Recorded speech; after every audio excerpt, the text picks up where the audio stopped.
It's the Sports Peninsula podcast coming up. The Detroit Lions go into the Week 9 bye week after taking care of business on Monday Night Football 26-14 over the Las Vegas Raiders at a very loud and sold-out Ford Field.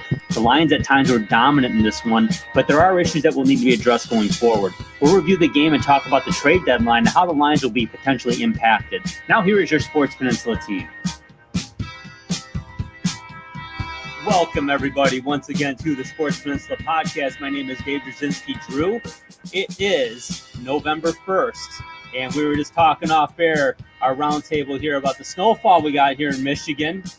And first joining me is Coach Andy Scheel of the Marine City Mariners, and he's representing Utica Eisenhower on his shirt today because that's where young David's playing, right, Coach? Yep, representing the Suns squad today. I'm black. I'm black. My heart's black to the core. I'm a Mariner. I'll always be a Mariner. But yeah, repping the Dwight D. Eisenhower Eagle Mac Red Champion shirt today, and just proud of my guy and his squad because they've had one heck of a year. Big day Friday for both schools, right? Absolutely. You got David will be taking on West Bloomfield over at Swinehart Field in Utica.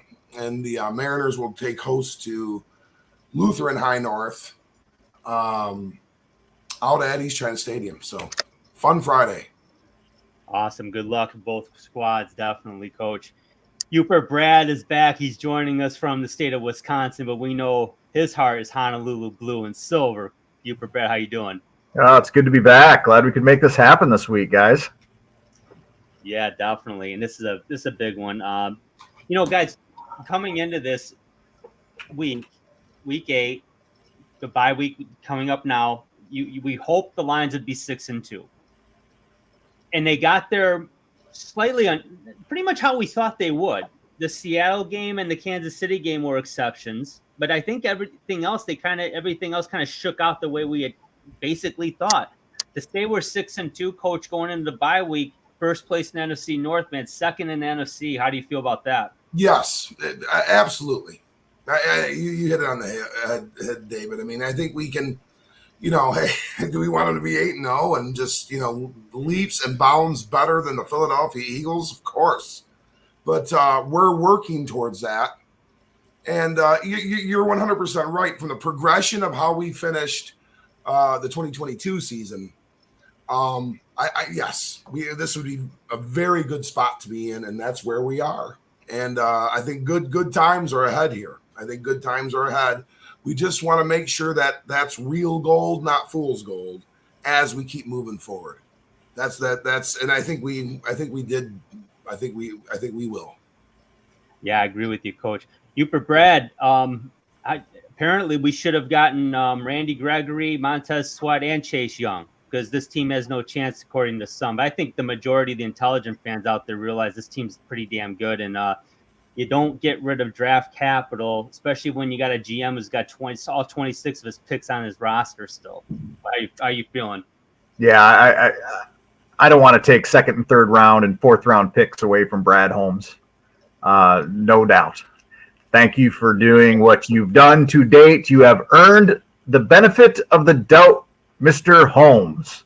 So, yes, the trade deadline is an exciting time for the fan base, for every team that's either selling or buying, on to the next step, or looking toward the future. It is interesting. It's exciting, and you want to see it. But what I heard was the fit has to be important.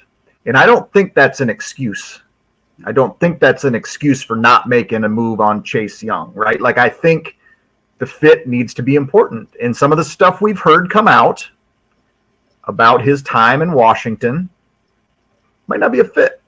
So I guess we're going to dance with the ones that brought us, and they need to get better, right? Like, I'm with you guys. 6-2, fantastic. And a tip of the hat to Al Davis, just win, baby. And that's what we're doing. I like that. What a segue into the Raider game, right? Because Mark, just win. Mark, the owner, watched his squad lose 14-26 to the Detroit Lions on Monday Night Football. I mean, obviously the Raiders had their problems, and we'll talk about that. But guys, before we jump into this game, pretty amazing stuff. 1 in the morning, this morning, we learned that Josh McDaniels and the general manager both fired. We learned later in the day that the offensive coordinator is also gone. And oh, by the way, first order of business for Mr. Pierce, the new coach, we're going to go with Aiden O'Donnell as the quarterback. And this team's 3-5. They're not 0-8. They're 3-5. Coach, have you seen anything like that happen recently? That was amazing. I mean, to have a clean sweep of your, basically from your offensive signal caller all the way back out to the general manager. I mean, I'm sure there's some case studies out there, but that was a striking move right in the middle of the Vegas night. Do they showed the door and back out the, rolling out on their backs, back down the red carpet the other way. Go bunch of guys there, and I just like to see some like old time Vegas, strongmen bodyguards, doormen, throwing some guys out the front door of the casino. That's kind of what we just saw there yesterday, and they never really worked to ever try to attack that game. The Lions had one bad drive on defense, and outside of that, they just had them completely locked down because I think they had the offense pretty telegraphed by what Vegas was doing. They have Devontae Adams are not taking any strikes downfield. I mean, I don't understand quite what their plan was. I mean, they certainly didn't really, Josh Jacobs wasn't like the key factor. So, Jimmy Garoppolo's out there playing injured to begin with. So, I mean, I do feel for him a little bit. But at the same time, you got to perform. And, tough setup. I mean, you did go into a great, hornet's nest with the, Ford Field and the Lions playing so well. But, yeah, it's been quite a while since we've seen that kind of a sweep. Yeah, no doubt about that. And Brad, Coach touched on Garoppolo with Adams, and he tried him a couple of times deep. The one time though, he was getting drilled. I mean, that's the other time he flat out missed him. He overthrew him, wasn't good. I mean, Devontae Adams can throw his helmet and get mad all he wants, but he also dropped a pass in that game too. So it's like they ain't nobody who didn't have their hands dirty in that one on the Raiders side. But talk about your thoughts on that situation. I'm glad it's not our situation. Like, yeah, deal with your problems, Vegas. The owner is doing what his dad did for a little while, right? Like going through coaches and never being confident in what's going on out there. And, the roster seemed to have talent on it. But none of it has worked together. Right. So, a talent like Max Crosby on the defense, and he's a wild man out there, but didn't really change any of this game. And so offense, defense, wipe them out, not our issue. We've had our issues that we've had to work through, and now we're just seeing how do we take the next step, because we're not playing the Las Vegas Raiders in the playoffs. So let's get this right for the second half and get healthy and ready to compete against the best. And we all know that's coming. So let's get ready. It's going to be a blast. Yeah, you got it, Brad. Let's jump into this one. And Coach, to start with you, Jared Goff's performance, 26 of 37, 272 yards. He did throw a touchdown. He did have a pick six. And that'll be an interesting play to look at when we do Chalk Talk in the SPP film room this week as well. So, folks, you want to catch that one after you subscribe to get some notifications. Take a look at that. That was an interesting play, more so than I think people would think. But you made a good point during the game, Coach. We were texting back and forth, and your point was this effort was good, but not good enough to beat a playoff team. And like Brad said, we're not playing the Raiders in the playoffs. Talk about Jared Goff's performance overall in your view. Well, he was much more efficient than he was against Baltimore. And, again, we tucked it inside there. When we had 53 attempts against Baltimore, we had 37 this time, 26 to 37. About, 2 3/4 yards and a TD is roughly what he had. Yeah, 272. That's the Jared Goff performance, and that's great. That's great. Sans that horrible pass.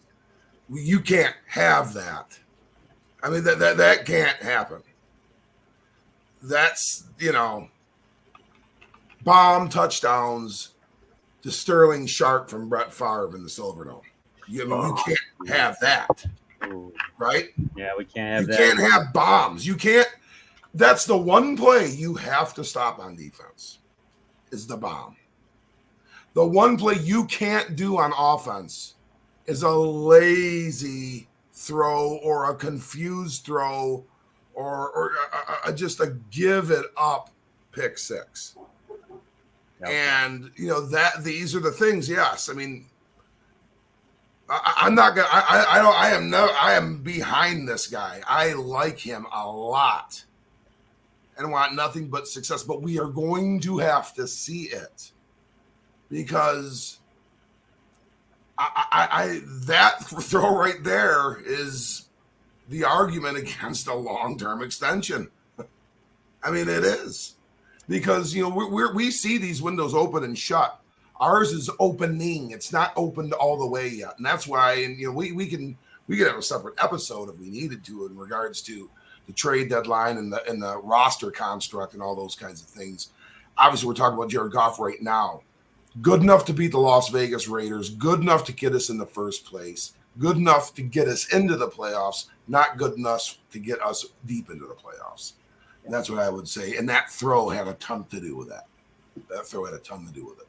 Yeah, it really, in analyzing it, and like I said, we'll have fun breaking this one down in our next talk, but it really looked like a confused, you hit the nail on the head, a confused throw. When you look at the throw, I don't think it was not a half-assed effort just to throw it out of bounds. That's not what it was. I think there was definitely a confusion there, and it was too big of a risk to take. It wasn't worth it. So at the end of the day, we'll look at that throw. But after having said that, what I did like, Brad, and I want you to talk about this too, is when they needed a play, when they had a third down, Jared Goff was making a play.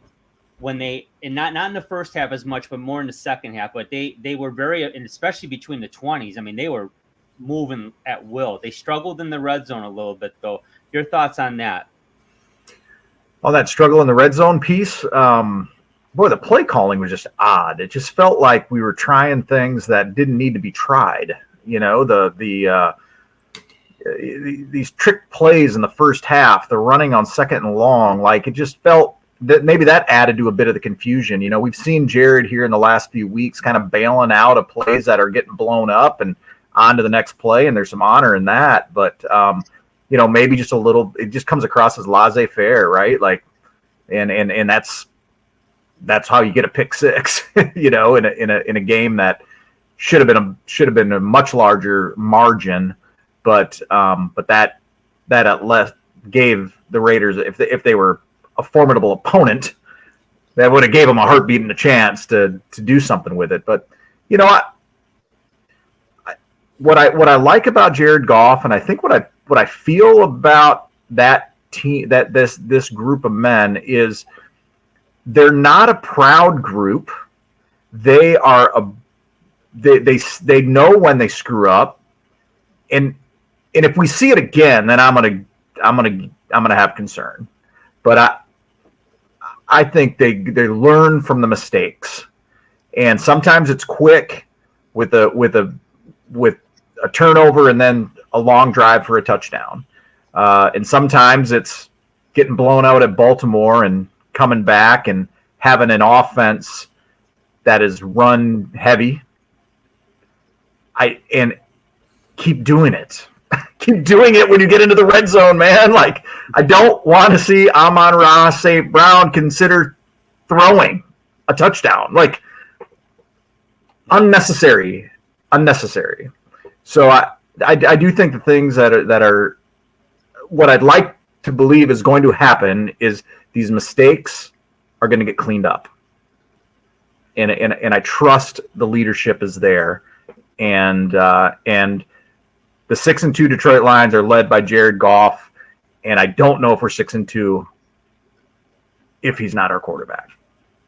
That's a very good point. It's a very good point. Guys, you hit it on the head. I mean, I'm very confident in Jared Goff myself. Definitely got to clean up those mistakes. But to your point, Brad, he's not afraid to admit them. And I did like what I heard from a lot of guys after the game. They all recognized this was good, but there's things to work on. Now, self-awareness and accountability, right, Coach? I mean, that's how you win. You take a step back, then you take 2 forward. And if you're not willing to look yourself in the mirror and admit you got some issues to take care of, you ain't going forward, not for long. So I think this team's mindset is really there. Man, I agree with you, Brad. I did not like those trick play calls. There were about 3 plays there that just, to me, stifled drives that should have ended up at 6 points. But they made a concerted effort to say, we're not throwing 53 times. We will run. We're going to run some more. Stop us. Jahmyr Gibbs had 152 yards and a touchdown. They did not stop Jahmyr Gibbs. Talk about his performance. Yeah, that's those numbers, like a Billy Sims type night. Yeah. Mid-20s, middle hundreds, a TD. Just and to get to some of the woes that we had inside the 10-yard line, and I don't mean to talk out of sequence here too. Lest we forget, 60% of that offensive line is not the starters right now, and good point. You have Graham Glasgow, who played great at center. He did a great job. He was excellent. I'm not going to rip on anybody because hey, whatever. But our guard play, it struggled. The tighter we got to the goal line, we weren't getting any surge. We weren't getting any push. And Penny Sewell can't just do it all on his own, or and Taylor Decker, can't do it all on his own. And Penny Sewell had a great comeback game because he did not play well in Baltimore. That being said, could they, when you're in the middle of the field, when you can do some different things with motion and kind of disguise things a little bit more, things don't get quite as obvious as they do at the goal line. Jahmyr Gibbs was running all over the place. And you know what? It was a physical 152 in many respects. It wasn't all just slash and flare and space and sprinting around there. It was a physical 152. So super impressed. We've been waiting for it. And I don't know how fair that is to Jahmyr Gibbs, but Jahmyr Gibbs treated us to something that I think really filled the hearts with Detroit Lions fans, especially Jahmyr Gibbs fans, which is what they wanted and needed to see to validate, the type of player that he is. And I tell you what, man, as impressive as he was on Monday night, that gal that lifted him up, I mean, yeah, I think we can see, folks, that, we got a lot of CrossFit gyms and places like that in Southeast Michigan because that gal, I mean, she did one heck of a job. She about perched him up on his shoulder like a doggone parrot. Those upright rows paid off right there. There you go. Jeez. Yeah, it's a great point. And Coach, I love the comparison to Billy Sims because, Brad, not only are those Billy Sims-like numbers, but it's a Billy Sims-like style. Physical, straightforward, little pinball action. Billy might run you over a little more often, and Jahmyr's going to do more of the pinball, but very similar styles and some receiving yards, too. Your thoughts on Jahmyr Gibbs? Yeah, I loved the fight at the first contact. Like, this wasn't a kid that's going down because the play was over. He's dragging defenders, and then when in these, because we were playing with our backup interior O line. These weren't gaping holes he was just blowing through. Like this was finding the seam and making a decisive cut to get to the next level. So it was it's why he was picked where he was picked, and all the consternation about that was what it was. But he's on our team, and it was one for the ages. Like we remember 1980 at LA Rams and what Billy did on the first game. Like that's what this was. This was Barry against Tampa, 200 yards in the second half. Like this is the memory that this team just created for its fan base. And to have the fans pull him in, like there's so much joy and we all want to be part of this. That's what that was. And that's going to live on too. Like these are just the memories that we are making, that we're just living in right now. And I can't wait for the next one at LA Chargers and a couple, like whatever, man. Like I love watching Lions football. You and Coach and I and Justin agree. Absolutely. I know Justin's going to make it today, but we're on the same page there. No doubt. Love Lions football. Yeah. This is what we hoped for. I think I know on this show, this program, we were all very much in favor of the trade up to get Jahmyr Gibbs. Yeah, I mean, you obviously want to see him get more touches, but I mean, how can you justify not giving the ball to David Montgomery when he's available, right? And oh, by the way, folks, he'll be back hopefully soon. This bye week helps. The bye week timing is just tremendous for this team because you guys brought it up. That O-line, the whole interior line was out. I mean, and they played. They had some limitations like in the red zone. There's no doubt about that. And you touched on that, Coach. I agree 100%. But man, overall, they did a nice job, a really nice job. And Graham Glasgow, it cannot be understated. He has played right guard. He's played center.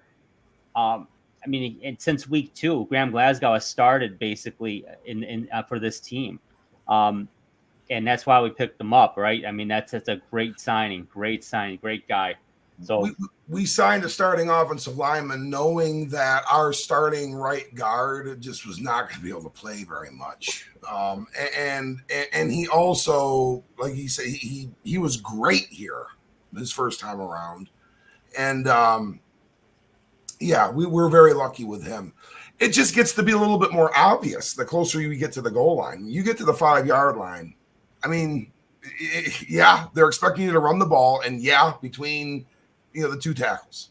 So it gets hard because they put big bodies in there, and it can get very, very difficult. We're gonna be okay.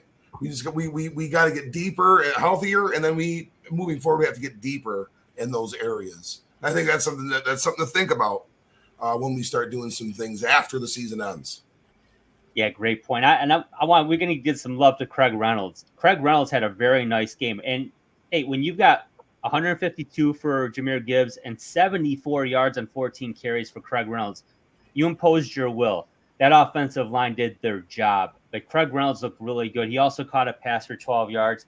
Guys, I mean, Craig Reynolds has done a really nice job, and they have needed him.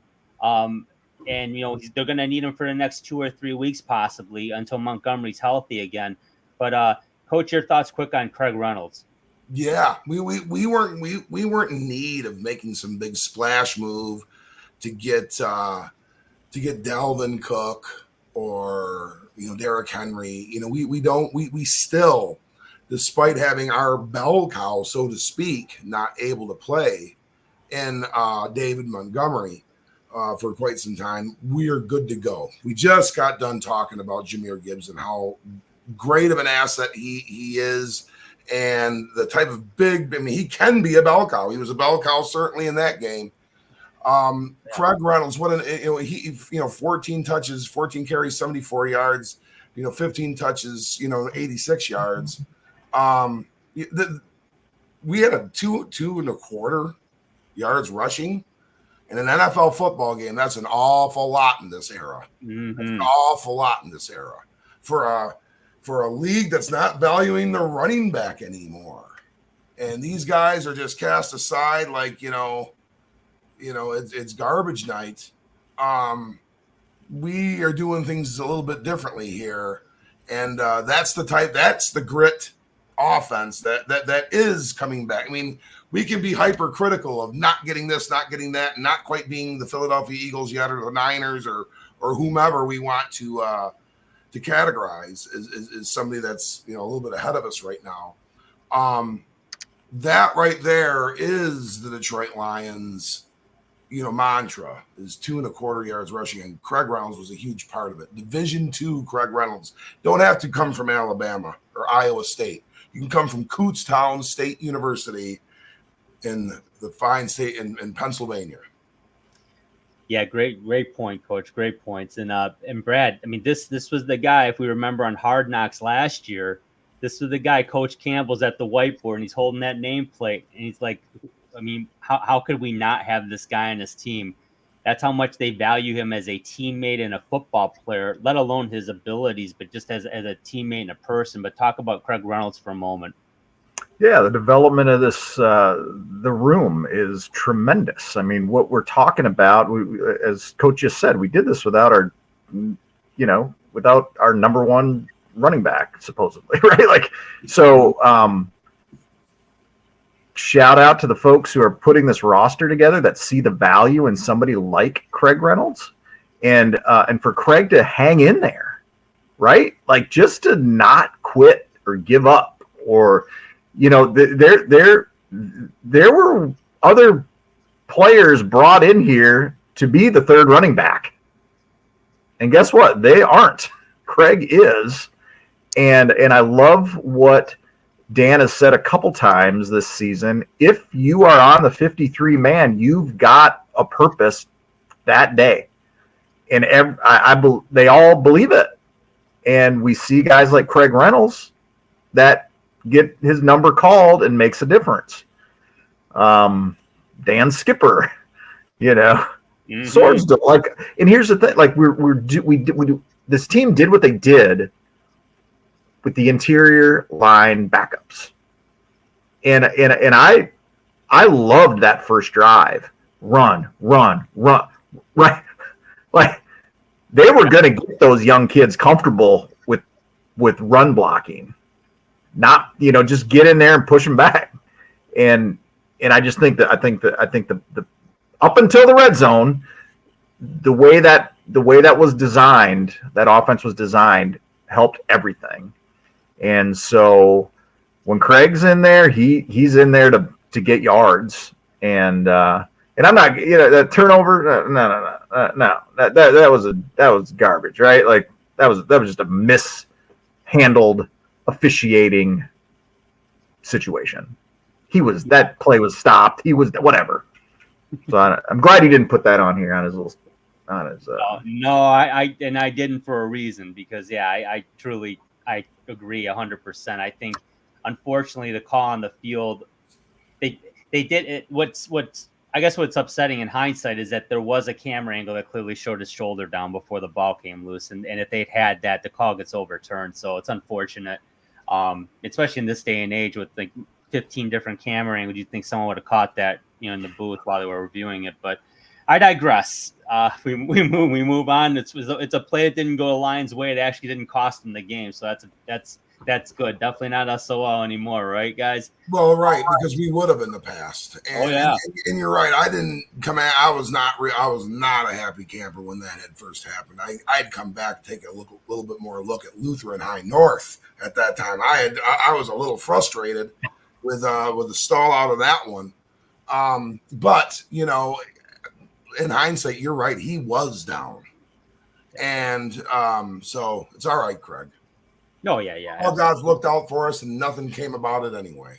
The Raiders wouldn't throw the ball further than 5 yards downfield. No, but Jared Goff was able to do that, and he was able to find his favorite target, Amon-Ra St. Brown. Only 6 catches this game, not double digits, but 100 yards receiving. Once again, this guy, Amon-Ra St. Brown, is, in my view, the key to this offense other than Jared Goff, because without Jared Goff can make it happen somewhat without St. Brown, but he needs some help. But St. Brown is a big part of this team, Coach. Talk about his performance. I mean, he's really he showed there's kind of a little press point there, where through I forget how many games, next to Calvin Johnson, he's got more receiving yards than him, and that think about that, folks. I mean, we thought that that's the Barry Sanders of wide receivers. We're not going to see things like what Calvin Johnson did ever again in regards to production out of the receiving yardage statistic. Our 4th round draft pick is that he's eclipsed it. So again, folks, I mean, we could have went hard after Montez Sweat and the Chicago Bears are going to try to acquire him. Well, let's throw this at them and go out and get in front of that. We're not playing on chemistry. We're going to build this thing the right way. And would you trade him on Ross St. Brown for Chase Young? No. But I wouldn't be trading 4th round picks for him either. No, exactly. Good point. This player right here is a special person, and it allows us to do something that will help us as we get healthier with this offensive line. Short passing and kind of especially the routes that are kind of almost created in many ways, and Amon-Ra is so successful at running out and finding the shallow areas, and the ability to run out of those shallow areas is where he's really making his bread and butter. But I mean, he only had 6 catches. I mean, it's not like he had 6 catches where he had 108 yards on 13 catches. He had it on 6. So, I mean, he's getting a lot of yak too. So special player. And it allows the Lions offense to be what it is. And he's that component that can help do things with the run when we're not up against the goal line, and we're out at midfield, or we're moving in towards the fringe, or coming out of our own fringe, whatever the case may be. He really allows us to flip the field and drives to become drives. Probably, a true candidate for Lions offensive MVP. Yeah, definitely well said, Coach. He's had a very impressive season so far, and he's like you say, he's a 4th round pick. And when you think about it that way, this team with Brad Holmes been able to do, if you look at, and it was a great article, and I apologize, I don't remember who actually wrote it, but what they did was they took the historical big trades at the deadline over the last 10 years. Because if you think about it, before 10 years ago, you didn't care about the trade deadline in the NFL. Quite frankly, I think they're capitalizing on the media frenzy that first NHL has gotten, then now the NBA, and then baseball now. So all 3 of those sports had major trade deadlines, and the NHL, quite frankly, is the most impactful one for the most part. Although we certainly know the NBA's is too. Ask the Pistons with Rasheed Wallace. I mean, that helps. But it's been difficult to even make trades in the NFL because of the way the cap's structured and the size of your roster. But only one move has been made at the deadline, legitimately, that for a team that went on to win the Super Bowl, and that's Von Miller to the Rams a couple years ago, and he was a rental, and he ended up leaving for Buffalo. No other team has made a deadline move that equated into a Super Bowl appearance, let alone win. So put on the brakes, folks, and go do some history checks on Google or whatever. Take a look at how many times the New England Patriots made trades to get where they got. It was draft, and it was mid-round picks, just like you said, Coach. And we all know Brad Holmes, day 3, that guy's the king right there. So it's okay. They did add Donovan Peoples-Jones. We might as well talk about that now. He, obviously a Michigan guy, Michigan Wolverines, and Cass Tech grad. I mean, he kind of reminds me of like Josh Reynolds type, Khalif Raymond type guy on this team. That's not such a bad thing, is it, Uper Brad? No, and with Marvin Jones Jr. stepping aside, we had a hole in that spot, right? Like that room was getting light, and if we were going to take on another injury, then it would really get dicey. So, I mean, Tom Kennedy was back last week in the building with a tryout. So that's where that room was at. So no, I mean, it was surprised me, right? Like I mean, that's why I'm doing this and Brad Holmes is doing his job, right? Like I didn't see a receiver as a place we were going to go at the trade deadline. I'm glad we did. It's not going to hurt this roster to bring a kid who just has, this is home and an excitement to want to be part of it. So yeah, once again, way to go, Brad Holmes. So we still have him on the screen, and he was not healthy, right? Like he showed up on the injury report prior to this game. He was sick. Flu. Offensive snaps, 86 offensive plays the Lions ran Monday night. Amon-Ra had 6 catches, but he was on the field for 79 of the 86 plays. Wow. A man who's under the weather. A man who, maybe other guys don't play. The sun god plays. And the things he does when he's not catching the ball are important as well. Talk to the running backs about downfield blocking, right? He is, as Coach said, offensive MVP, my goodness, right? Like it's an honor to watch him, and I appreciate what he does. And if Peoples-Jones comes in here and picks up a couple things from Amon-Ra St. Brown, here we go. Have at it, baby. I like his size too. Peoples-Jones is 6'2". He had almost 800. I think he had 800 yards last year, Coach. I know he's had a rough start to this season, but that's a numbers game in Cleveland, I think, more than anything. So, your thoughts on that trade before we move forward? Yeah, we talked about chemistry and fit. He's a true, born and raised in the city of Detroit, Cass Tech graduate. University of Michigan football player. During his time at Cass Tech, he was one of the elite prospects, Michigan high school prospects, one of the elite Michigan high school football players, especially on the offensive end. During his time with the Technicians, and he was a very heralded, highly touted prospect when he came to the University of Michigan. And he did some things. He was drafted, and he did some good things when he was in Ann Arbor. Really, kind of has almost shown out a little bit more since he's come to into the NFL. And like you said, he had over 800 yards last year, career highs in receptions and yardage. I believe he's had a 6-touchdown season to his credit as well. So this is an impactful player. That we did have the roster spot, as Bradley alluded to, with Marvin Jones stepping away. We have a piece of the puzzle that needs to be filled, and we have leaned hard on Amon-Ra, and will continue to do so. We have leaned on Josh Reynolds. We lean on Khalif Raymond, and Jameson is not good enough to lean on yet, and we needed somebody to be able to shoulder that burden. DPJ is going to be that guy. Yeah, that's a great point. They definitely needed that depth, and he's a veteran guy, and it's great. You never know. Just to be able to come home like that and play, it's going to be an absolutely. And it's going to juice him. And again, we got some Michigan connection with Graham Glasgow, and we're.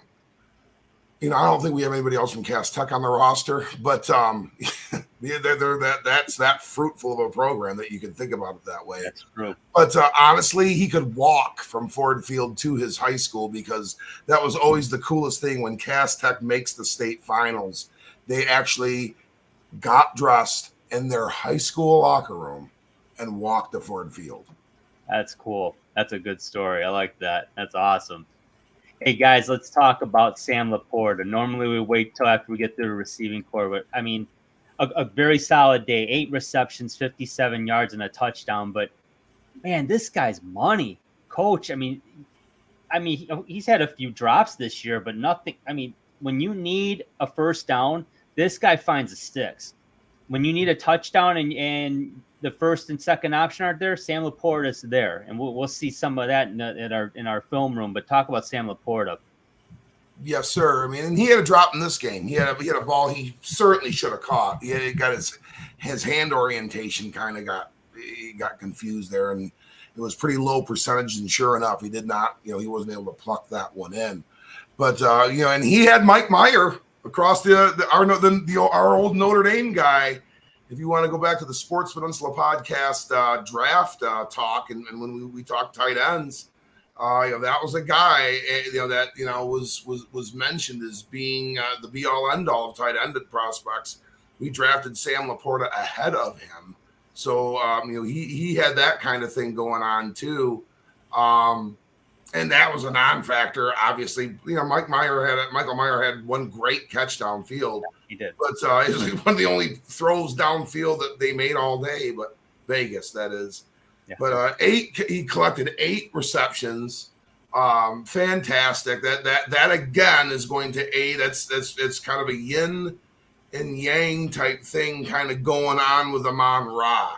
They're kind of like in I guess some sort of like, almost like a relationship. Like their little aura of the offense is kind of related, if that makes sense. And that production shows that, really he pulled in 8 catches for tighter yardage, and you had 2 less receptions for St. Brown, but for much larger gains. So if you can kind of see their route combos that oftentimes are sort of like complementing one another, because if one's gone, the other one's open. If the other one's tucked away, the other one's open. So Sam Laporta is just, his blocking ability and his speed to get and stretch the formation and get downfield, impressive. You're right, Coach. And Brad, I'm not going to say that I didn't like TJ Hawkinson, because I certainly do, and I did. And obviously don't want him to see the line and beat the Lions, but certainly wish him well. He played well in Detroit. I like Sam Laporta better. I just think he does everything well. I love the fact that he's not going down on the first hit typically. He's just been very dependable. Talk about his performance, Brad. Yeah, I just like competent tight end play, right? Like it's such a game changer, right? Like, be it TJ, be it Sam, I'm glad Sam is our guy. And we're talking about a rookie, right? So this is, I want perfection. I don't think we should expect it. But man, I can't imagine an NFL rookie tight end playing better than Sam Laporta is playing for the Detroit Lions. The receptions, the space when he's on the routes that he's running, the blocking that he's accomplishing is impeccable. So, we're relying a lot on rookies. We're relying a lot on rookies, and that makes me a little apprehensive because it's a long season. But I like that room. I like Wright. I think Brock Wright is serviceable with Sam. Sam's the star. Mitchell has the abilities to make some plays, but the rookies that we're counting on sure are talented, and I'm glad they're on our team. And Sam's one of them for sure. Yeah, no doubt about that. He's been a very, very pleasant addition to the team. I know, Coach, we liked him. We didn't think he'd be drafted before Meyer, but I know we had Kincaid going up, and we kind of hit that one. But and Meyer went right after Laporta. But wow, again, trust Brad Holmes, because that right there. For the long on many people's draft boards, Meyer was the top tight end in the draft, like Coach said, and for Brad Holmes to pass on him and take Sam Laporta, he knew something was up, and that pick was one part of the deal where they traded back from 6, so that was a very important pick. not let alone being in the second round. But great effort by Sam Laporte and a great season so far.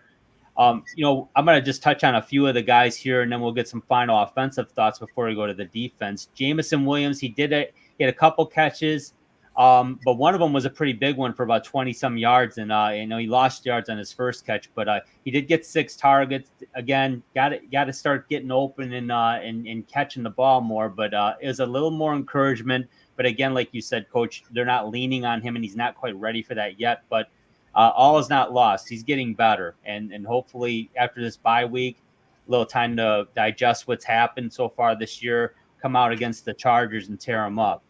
Khalif Raymond, again, only a couple catches for 24 yards, but every time Khalif Raymond makes catches, they're usually pretty important, and that's what's really cool about Khalif Raymond. He's not just catching a ball here and there as just kind of an outlet to start out the game. He's not part of maybe the first 15 scripted plays. He's making key plays. So that's important, let alone his efforts on special teams. Before we jump to the defense, Coach, your final thoughts on the offensive performance in this game? Ran the ball tremendously effectively. It was outstanding. Like I said, we had the yin and yang going with Amon-Ra St. Brown and Sam Laporta. Jared Goff was much more efficient in this contest. Just minus that really, really poor throw. And this was the Lion offense that we want to see. Want to see more touchdowns. And we really, I guess we penalized ourselves by getting the ball too close to the goal line because of the skill set that we had and talent that we had in the interior there. We just couldn't get any movement. We just did not have those characters up front, to do that. We were just so thinned out, with our depth. That's which made it difficult, in some ways. And, one of them was scoffed by a penalty, I believe, on Taylor Decker. And saw those field goals coming back. And if there's any, real thing, if you want to look back at the Matt Stafford era, is, man, did we kick a lot of field goals. And, that didn't help Matt and his causes. We needed to score more touchdowns. So, those are the things that we're at, hey, this was a great performance. We had 225 yards rushing and, have all sorts of things to be happy about and sing the praises of. And we are also nitpicking here because it needs to be of a certain way. As we need to be able to punch that ball in from the 5-yard line on in, even if it takes 2-3 plays. Those are the things that are gonna take us to deep success. Yeah. Brad, your thoughts on the offense before we move on to the other side of the ball? Yeah, and with Jonah Jackson and Frank Ragnow and David Montgomery, we're going to do that. So chalk it up to what we had to go with Monday night. Once again, as far as the offensive play calling, I loved I loved what was going on between the 20s, and just let's take some of those trick plays and put them in the back of the playbook and maybe just not see them again. That's a good point, good valid point. But guys, overall, I think the offense, Goff was good enough. The offensive line, as banged up as they are and have been, they played pretty well. You can tell they were missing Jackson and Ragnow for sure. Because but then again, like you said, Brad, when they get those guys back, we're going to see some better play and better results in the red zone. And yeah, Coach, settling for field goals, that's where the Lions always did have struggles. Was in not so much the red zone, but inside the 10, getting real tight in there. They couldn't just punch it in or figure out a way to get anybody open, and had to settle for field goals. And we certainly love Matt Prater for it, but it wasn't good enough to really make an impact. So, yeah, different. Well, I got one thing to say, Drew. Hmm?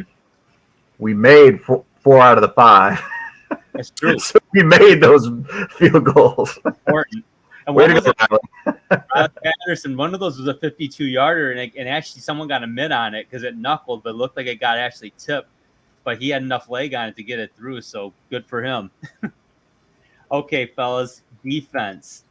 We're going to talk defense here, and what a performance. I'll let it go to you guys to talk about some individual play, but let's just run it down here. They only allowed 80 yards against rushing, and Coach, you made the point earlier. It was really only one drive the Raiders had where they scored their touchdown that they really were able to move the ball. Aside from that, they shored it up very quickly.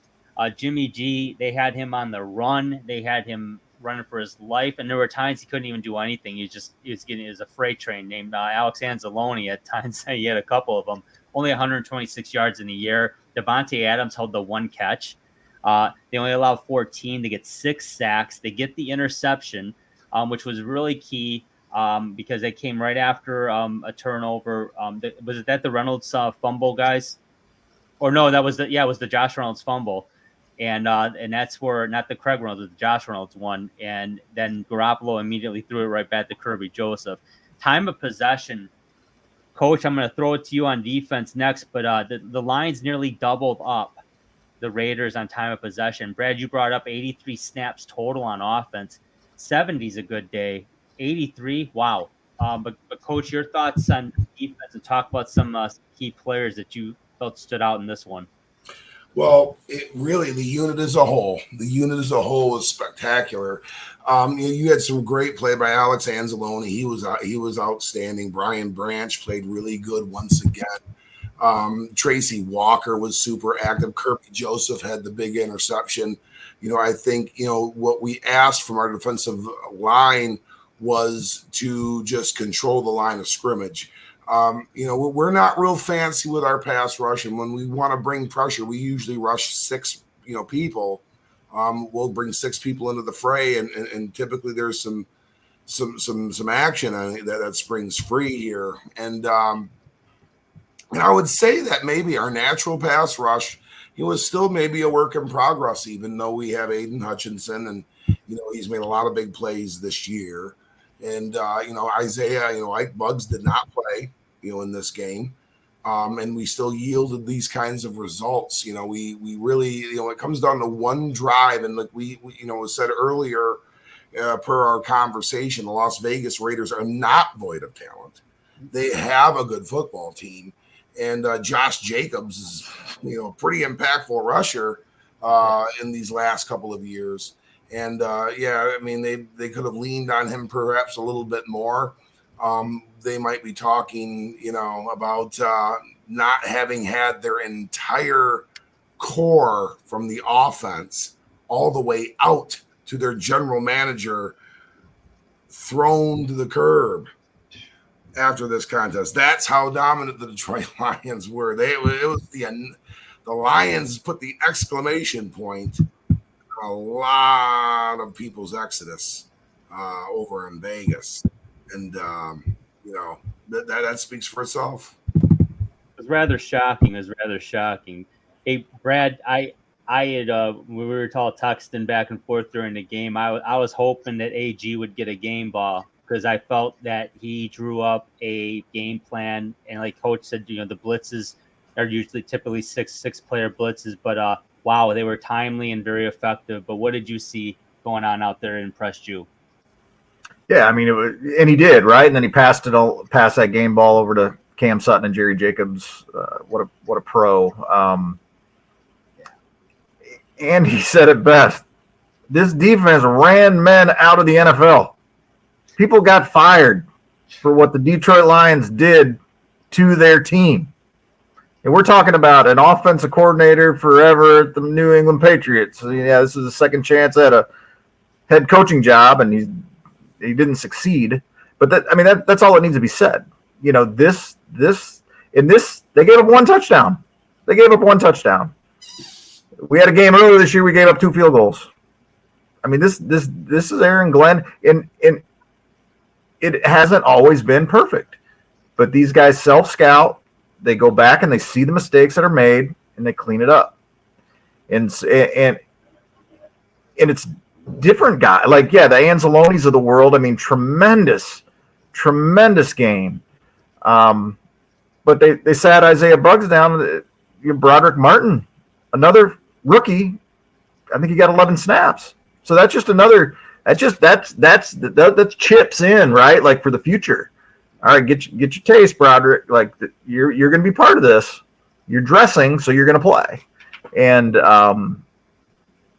I just love the attitude of the leadership and what they're making these guys believe and do. And it's impressive to see the Derek Barnes of the world, the Anzalonis of the world, making these strides. Because, we're talking about rookies. We talk about Jack Campbell. Man, I wouldn't want to run against the kid, but he's not where he's supposed to be 100% of the time because he's a rookie.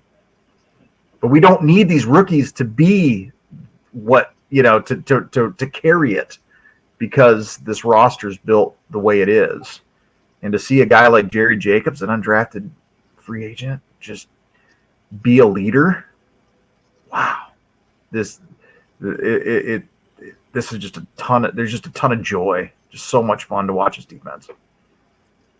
It was a very impressive defensive performance. It was the type of game this team needed, this type of a game to bounce back from the Baltimore game. Yeah, and here's the thing, like, I'm sorry to interrupt you, Drew, but it just popped in my brain. Like, to get those 6 sacks, we had to blitz. Yeah. For better, for worse. I mean, that was Aaron. They couldn't do it maybe against Lamar, or didn't do it, whatever. They didn't do it, maybe couldn't do it. But they looked at this quarterback and said, we got to get to him. And this is how they got to him. And that is coaching. That is understanding the opponent. That's running your opponent out of the NFL. Yeah. Our coaches, Vegas, stay away. Yeah, we've been talking about that. Yeah, no doubt. But it won't happen this year, at least. Aleem McNeil stood out. Coach, there's a 3rd-round pick, right? Wouldn't trade him for Chase Young or Montez. No, he's a better football player than Chase Young. No, that's no offense to those guys. They're just He's better. He's just a better football player. Didn't say better athlete, although I would put that against him too. Mm-hmm. I hit one into the concourse at Comerica Park. He played ball. He played at North Carolina State. Yep. How many nose guards do you know that played ACC Division I baseball? I'd say he's a pretty impressive athlete. Yeah, and he's trimmed down. I think he lost about 25 pounds. He looks great. He's still very obviously stocky and stout. He needs to be, and his body type is really, his athletic profile fits the nose guard position because he has a fairly low center of gravity. He's not a real tall guy. But yeah, he looks great. They're going to get James Houston back hopefully soon. Maybe 4 weeks. That will aid to our pass rush. Oh, he's healthy. I mean, getting Pascal back has helped. They're getting healthier on that side of the ball. Brad, you brought up Jack Campbell. I mean, Jack Campbell and Derek Barnes. Derek Barnes, 4th-round pick. With Anzalone and Barnes, and they're typically only having 2 linebackers on the field for most of the time. They're mostly in nickel sets. So Malcolm Rodriguez, who's a damn good football player, is basically a special teamer right now, a very good one. Fullback. Yeah, fullback too. I mean, he's doing whatever it takes to get on the field. Jerry Jacobs, you bring up. I mean, Cam Sutton played a great game. Cam Sutton played a really nice game. Brian Branch hits like a freight train. Coach, I love that this guy, when he hits, it's not so much that it's a big hit, which they usually are, but he wraps up and tackles. Sure tackler. I mean, I can't stand these guys that throw these massive shoulder hits into players and then all of a sudden no wrap up, no technique. I mean, this guy can do it all, man. He's something special. I don't want to leave anybody out. Tracy Walker, of course. I mean, he's played great. But Coach, your thoughts just on this defense as a whole now going into the second half of the season. Brad Holmes gave Aaron Glenn a lot of tools, and I'm not saying this is Brad Holmes' defense. That's not what I'm saying. I'm saying Aaron Glenn is a great defensive coach. He had a plan, and he needed a certain type of player and a player archetype that he now has. And you guys brought up some great points. They are going with a lot of 4-2 look. which, you want to call nickel, whatever, that is kind of like what they're doing a lot of the time, disguising some defensive back play, and because our defensive backfield is so deep. Think about the injury toll that's taking place on our defensive backfield, and we still are naming players that are making plays and being really impactful and productive on the defense.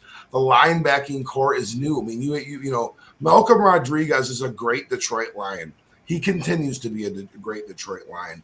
There's no difference between Malcolm Rodriguez of 2023 and that of 2022. His position title may have changed a little bit, but he's still as impactful and important today as he was in 2022. Great in part because our scheme has kind of, changed and evolved a little bit. We're running more nickel sets. It's, there's one less linebacker that's going to be involved there. We made a draft investment in a big, tall linebacker that's being rangy and productive and really impacting things. We have Alex Anzalone, who is playing his best football. We have Derek Barnes that's playing outstanding football. So, I mean, we have Jalen Reeves, Maven as well, too. Let's not forget about Cameron's cousin.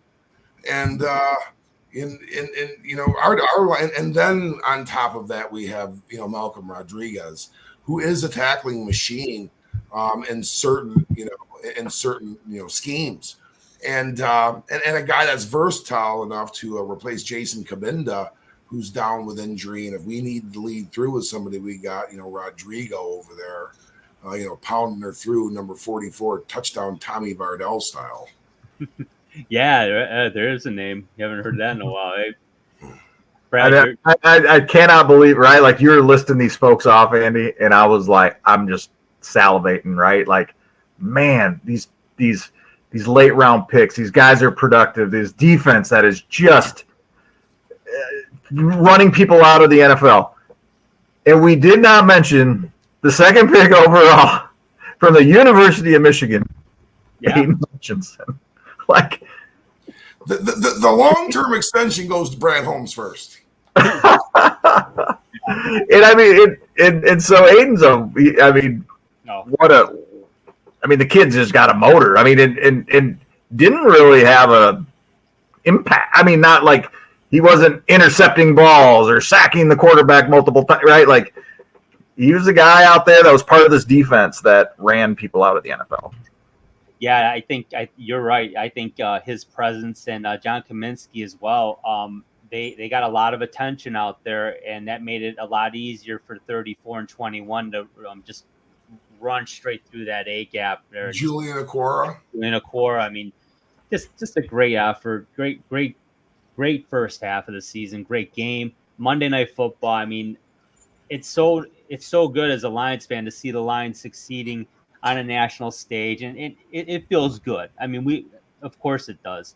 I think it's just important that everyone just kind of keeps it in everything in perspective. One game does not make you an MVP or a candidate to get cut. That's not how it works. I mean, that's not life. So we've got it. This is a very good team that we can support in Detroit right now. And tell you what, man. I mean, I don't want to look too far ahead. This is the bye week. The next team's the Chargers. We'll talk about that next week, but this team is doing some special things that I haven't seen them. I know none of you guys, we haven't seen this kind of football consistently from the Detroit Lions ever. And there've been, and we've seen Barry Sanders and Calvin Johnson on this team. We've seen Chris Spielman, great players, great teams, but this team's different, man. They're different. And let's enjoy the ride, because it's the first time all of us as fans, I don't care if you're a 10-year-old Lions fan or an 80-year-old Lions fan. Maybe the 80-year-old might remember the 50s, so you're okay. But I mean, if you're from basically our parents' generation, to a kid, you haven't seen this type of football consistently. So let's enjoy it. And it's built to last. It's not a bunch of rental players that are going to make one run and then it's going to be blown up. This is built to last. We're going to expect this next year too. It's going to be special. For Coach Andy Shield, the Marine City Mirrors, and for the Uper Brad Harrison, my name is Drew. Take care, everybody. We will talk to you soon.